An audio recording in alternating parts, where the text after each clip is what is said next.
Hi guys, it's Ray here from City Fan TV. Hope you're well. It's Tuesday in the UK. The time is 10 to 10, so another late stream, but hopefully a short one. Whoever comes on, we're just going to talk briefly tonight. Obviously, we're going to talk about Glyn Pardoe, who sadly passed away today, aged at 73. And Daniel Bernard's already done a tribute to Glyn Pardoe on his channel tonight.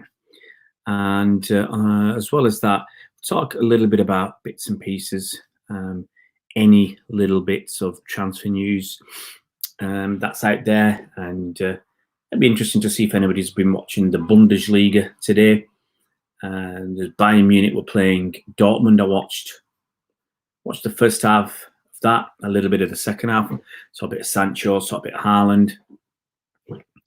Not sure how impressed you might be by all that. So anyway, have a quick swig of coffee.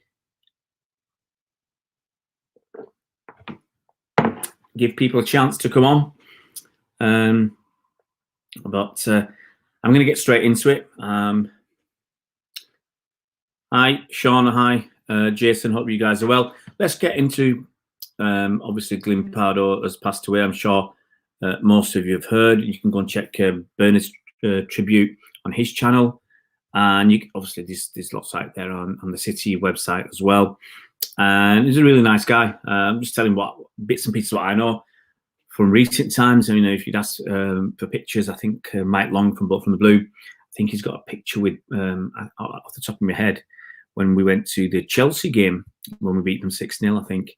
Last season, I think Glyn was there with Mike Summerby as well, and Colin Bell. I can't. Was it Tony Book as well? So there's a few of them there. I remember, always stopping for pictures.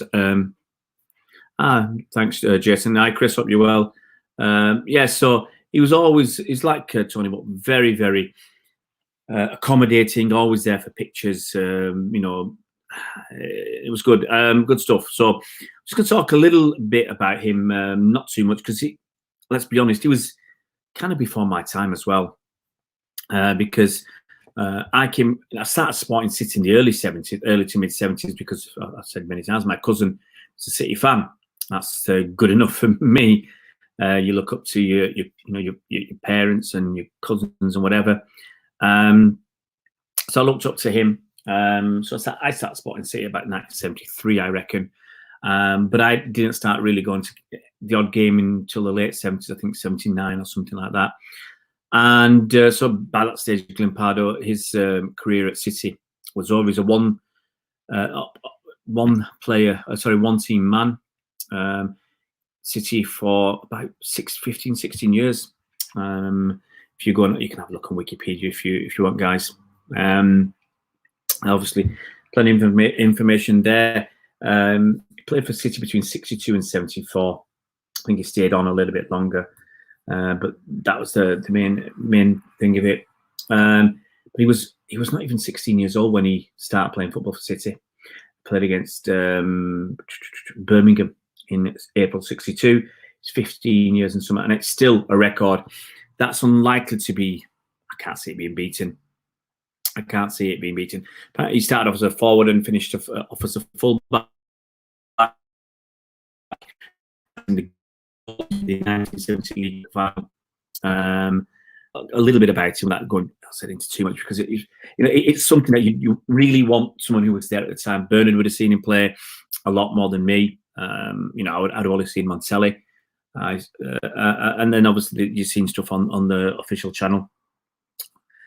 As I said, he played just for Man City, over 300 appearances. He coached the club until 1992. You've seen, I think Richard Edgerhill and a few other players have come out with some nice words about Glyn, because he was there at the time. Ian Cheeseman came out and said, I think when he started at BBC Manchester, he had Glyn as a co-commentator or a summariser or something, and that, I think that basically saying it helped him through. Obviously, he's the grandfather of Tommy Doyle, as well as Mike Doyle, who's the grandfather of Tommy. And I saw that on Twitter, and Tommy put a post up. And obviously, you kind of figured something had happened. So yeah, 73 years old. And as I said, I'm just reading from Manchester Evening News, and Tommy Doyle led the tributes with the caption, "Forever my hero. I love you so much. Rest easy." So yeah, it's what can you say? Yeah, he'll go down as a legend. Go and watch the 1970 League Cup final where he scored a goal. So yeah, I think it's all a family affair, because I'm just reading. Apparently, he signed as an apprentice for City in 1961 because his cousin was Alan Oakes. I think Alan Oakes has the most games for City. He was already in the books. He played in different positions forward. He ended up as fullback at the end of the day. Go and check out Bernard's tribute. I think Bernard, as I said, knows a lot more than me, and would say it a lot better than I would. Well, what else is out there? There's rumours that City are interested in Leon Bailey. Leon Bailey. Hope I've not frozen, guys. Hope I'm still there. I don't know if I've frozen. Could well have done. But he's where is he? By Leverkusen. So there's rumours that San is. I think San is more than a rumour. It seems a very strong rumour that San is off to Bayern, and the rumour is that City are after Leon Bailey as a replacement. Obviously, he's got a lot of pace. I think Leverkusen are playing. Are they playing tonight or are they playing tomorrow? All this German football can't keep up with them. And as I said, I watched a bit of the Dortmund Bayern game to see what that was like. Nice goal from Joshua Kimmich, but I think the goalie should have done a bit better. A good chip from outside the box without even really looking up. So yeah, Leon Bailey. I don't know. I honestly don't know. Part of me thinks if Leon Bailey was, I've said this before, if Leon Bailey was that good, would City or would another big club have already been in for him? I don't know, but let me know what you think, guys. Do you think he's good enough? All right, Leverkusen got beat by Wolfsburg. See, I mean, that's the problem. Is that's how little regard I've got for the German league at the moment.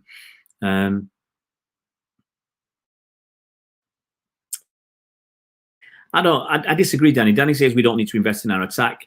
I disagree. One of the reasons I think Sterling didn't really set the world alight this season is because he has no competition, and there's no competition there. Even if we move Jayden Braff into the first team training squad next season, I don't think that's enough. We'll have Mahrez, and really right now Bernardo feels like he's going to go more in the middle. I hope he is. We'll have Mahrez and Sterling, and that's it. Maybe Gabby Jesus and Braff, but they're not. They're certainly not first choice wingers.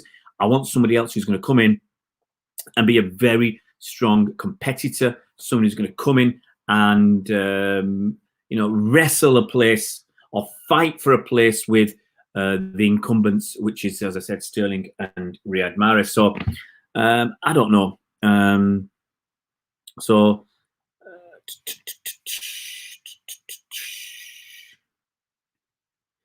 I mean, that's all the reports. Obviously, there's nothing going to be confirmed. And as I said many times, we have no idea what's going to happen in the transfer window. We don't even have any idea when the transfer window will be. It's all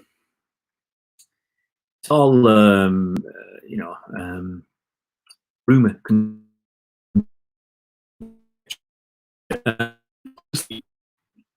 He's a young kid. He's only 22, making kid. I think is he related to Donovan Bailey, the sprinter. Apparently Arsenal interested, but obviously when you've got someone like City knocking on the door, City probably would be obviously much higher in the queue, further up in the queue. Apparently his valuation is about 40 million quid. We'll see. Elsewhere, we've heard that Ismail Benacer is apparently not aware of Guardiola's supposed interest in him. Last week, there were reports that he'd been tracking him and that City had open talks with his entourage over a potential move. Now, Benacer is another Algerian. So Yeah, I don't believe that. And they say he's got no intention of leaving AC Milan. Let's be honest, if City come in with a decent offer, or anybody, any big club, and I'm not saying AC Milan are a big club anymore. Any big club comes in with a decent offer, I can't see Benacer sticking around. Let's be honest. City are still a big draw, whether we're in Champions League or not in the Champions League. Let's see what you guys are saying. Have a quick look. But hi, Storm. Nice to have you back, mate. Let's have a look. Chris Welsh still needs to be pushed. Absolutely. Every club, you can't have players who know they're going to stick around. Yeah, no one's going to push them out of that team. You need pressure to keep people, unless you're Messi or Ronaldo, but you need pressure to keep pushing forwards. Danny, I can't cut with Ottoman and Stones. I think one of them will go. Jason, if we score more than the opponent, we win. That's the way Kevin Keegan used to play football. Danny, the rumours are, they don't sound very ambitious. I want one. It doesn't have to be an established superstar, but I want somebody we can see is on the way up. We feel has got the right potential, the right attitude. I think that's really, really important. We've done really well with Sane for a couple of seasons, but his attitude has never been there. Can you imagine what Sane could have been like with the right level of attitude? Shaving. Yeah, well, that was supposed to happen today. I've been a little bit under the weather for the last several days, actually. And I got my razor out to have a shave today, and it never happened. So it'll happen tomorrow at some point, I suspect. Got a video to do. Someone else has asked me to do a video of some tricks. So don't want to look like this on a. I think last one did a nice shirt, cravat, and clean shaven. So I think I'll do that. Don't worry, this Storm. I know it's a bit big for me. Although other option is just to grow the beard, but it grows quite quickly. And this is what, a week's beard. When did I did that trick last weekend, so it's not even a week. So it goes pretty quickly for me. Chris Welch says, does Bruno Fernandes deserve to be in the Premier League team of the season? No, 4 games? You must be kidding me. Absolute joke. But look, he's not voted for by anybody of any note. Was that the BBC one or the TalkSport one or something like that? Look, when it's voted by football fans, you can't take it seriously. And if you were talking about voting, there was that, I can't remember the team in Scotland now, and they asked Twitter, asked their fans, but I think generally anybody on Twitter, and they were talking about certain players, and they said, should we offer them a new contract? And the first person that was the goalie, and said, should we offer him a new contract or not? That's it. And I think they had about 18,000 votes by the time I saw it. So, by the signs of it, a lot of people who are not, fans of that team are voting, because if it's an open vote on Twitter, and obviously anybody can vote. So it's a novel way, a new way of doing things, a very new way of doing things. Guys, I'm not going to stay on long. As I said, I need some sleep, guys. I'm under the weather, and something. And if you don't know his name, it's a guy called John Ashton, and he used to be, I think, Director of Public Health Northwest, something like that. And this was back in March, and he said the best thing you can do to prepare, the best thing you can do. He said, this was, early March, I think we'd only, or even February, we'd only had 2 cases, and he said basically it's look after yourself, eat well, basically a well balanced, varied diet, drink. So basically, look after yourself, eat well, drink plenty of water, and get plenty of sleep. So basically, get your body as healthy as you can, just in case you get it. So that's what I say. Drink plenty of water, eat lots of fruit, vegetables, good food, varied diet, and get some sleep. And that's something that's been a problem for me recently. Beard suits, well, I don't like it. It gets itchy within 10 days. Bundesliga title over, I suspect it is. Dortmund can still win it. They got, was it 7? Is it 7 points in 10 games? So it's still there. But I can't see Bayern giving up too many. I can't see that. It was nice to see you again. Cheers. Storm, yeah. I mean, look, we've got probably no football for at least another 3 weeks or so. We'll just have to wait and see. I mean, I liked a bit more of the game. I think that's possibly because of the teams playing, Bayern and Dortmund, and I wanted to see some of the players. But you know, it's still a sterile atmosphere, and it's just too quiet. You know, it's just too quiet. I miss the fans not being there. So we'll see what happens with the Premier League. I suspect what will happen. I'll watch a few games. You know, and we'll see. I might get really back into it. I might just not be bothered.